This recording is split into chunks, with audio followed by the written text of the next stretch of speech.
What's up, everybody? I'm making this video here to give you a demonstration of dynamic effort. I'm using the squat as the movement for dynamic day because this is the last dynamic workout I did. Um,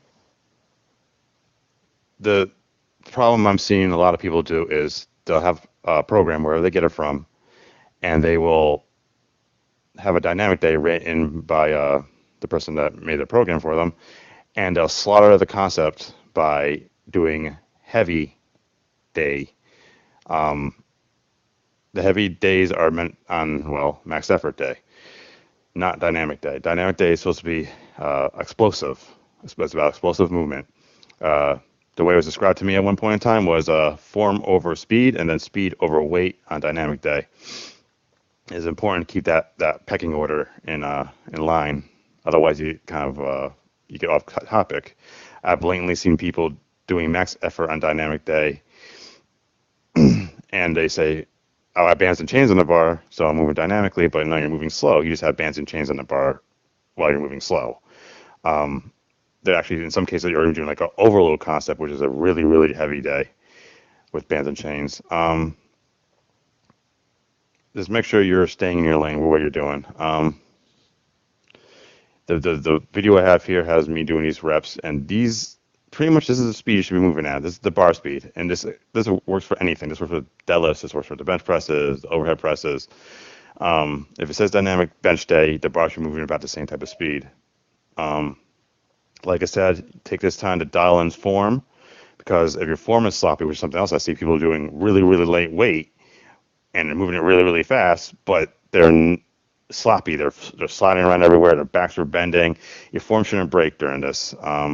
Your form should be pretty solid, and you should be moving explosively through the bar. Like, yeah, that's pretty good right here. Just because you go to West Side videos and you see guys moving dynamic effort day with 500 pounds because they can move 800 pounds naturally.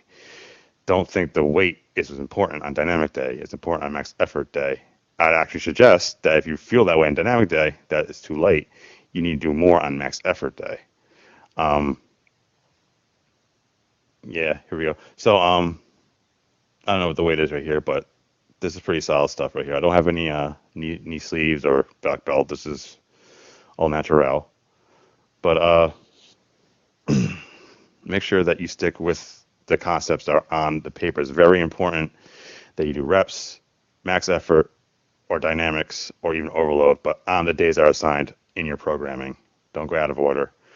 This here, for example, is a 325 on the bar with 80 pounds in chain. I believe it's 405 at the top of it. So this is a 405-pound dynamic squat for me, but I want to advise normal people to go ahead and put 405 pounds on the bar and say, okay, let me move dynamically because you more than likely can't. It depends much on your max effort strength on how much weight you have on the bar dynamically. Usually it's about 30 to about 50%. I'd even favor the lighter percentages there, by 30 to 40% for most of you. In fact, this is moving a tad bit slow for my liking there, but it squeaks by on dynamic day. But much slower than that, and you're doing it wrong. Brian out.